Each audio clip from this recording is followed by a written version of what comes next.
پھر اٹھا ولولائے یاد مغیلان عرب، پھر کھچا دامن دل سوئے بیابان عرب۔ اعلیٰ حضرت بھی کمال کرتے ہیں، دلوں کے تار چھیڑ دیتے ہیں۔ ذرا پہلے مشکل الفاظ کے معنی سمجھ لیں۔ ولولا کہتے ہیں جوش، جذبہ۔ مغیلان یہ کیکر کا درخت ہوتا ہے جو نارملی جو ہے وہ صحرا کے اندر آپ دیکھ پاتے ہیں اس درخت کو۔ سوئے یعنی اس کی طرف، اس کی جانب۔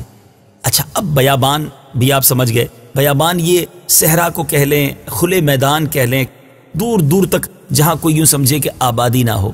اعلیٰ حضرت کمال یہ کرتے ہیں کہ گلشن کی طرف تو سب کے دل کھینچتے ہیں نا، خوبصورت عمارتوں کی طرف تو ہر کوئی بڑھتا ہے، نہر، باغات یہ آنکھوں کو اچھے لگتے ہیں، مگر عاشق کی بولی بڑی عجیب ہے کہ نبی پاک علیہ الصلوۃ والسلام کے مدینے کے گلشن، پھول، باغ، خوبصورت نظارے وہ اپنی جگہ، بیابان عرب اور صحرائے عرب بھی اتنا حسین ہے کہ وہاں بھی دل جو ہے وہ کھنچ جاتا ہے۔ شعر کا مطلب کیا بنتا ہے کہ مدینہ منورہ کی جدائی اب برداشت سے باہر ہو گئی ہے۔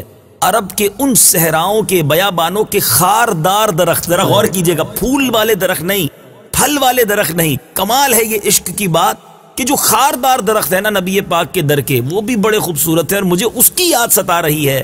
اور پھر عرب کے جنگل و صحرا کی طرف دامن کھچا جا رہا ہے۔ ایک اور شاعر لکھتا ہے نا، مدینے سے بلاوا آ رہا ہے، میرا دل مجھ سے پہلے جا رہا ہے۔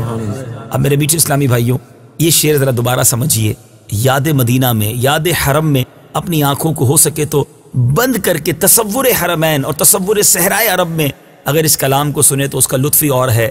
اعلیٰ حضرت لکھتے ہیں، پھر اٹھا ولولائے یاد مغیلان عرب، پھر کھچا دامن دل سوئے بیابان عرب۔ آج ہم ایک اور نیا کام کریں گے۔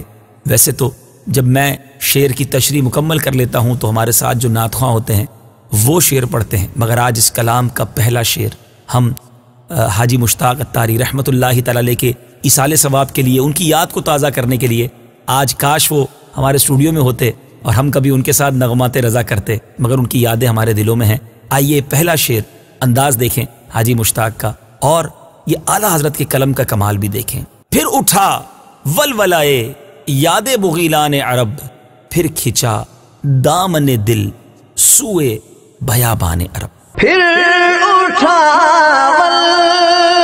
ولولائے یاد مغیلان عرب، پھر کھچا دامن دل سوئے بیابان عرب، پھر اٹھا ولولائے یاد مغیلان عرب، پھر اٹھا ولولائے یاد مغیلان عرب، پھر کھینچا دامن دل سوئے بیابان عرب، پھر کھینچا دامن دل سوئے بیابان عرب۔ صلو علی الحبیب صلی اللہ تعالی علی محمد۔ مجھے اپنی اور ساری دنیا کے لوگوں کی اصلاح کی کوشش کرنی ہے انشاءاللہ۔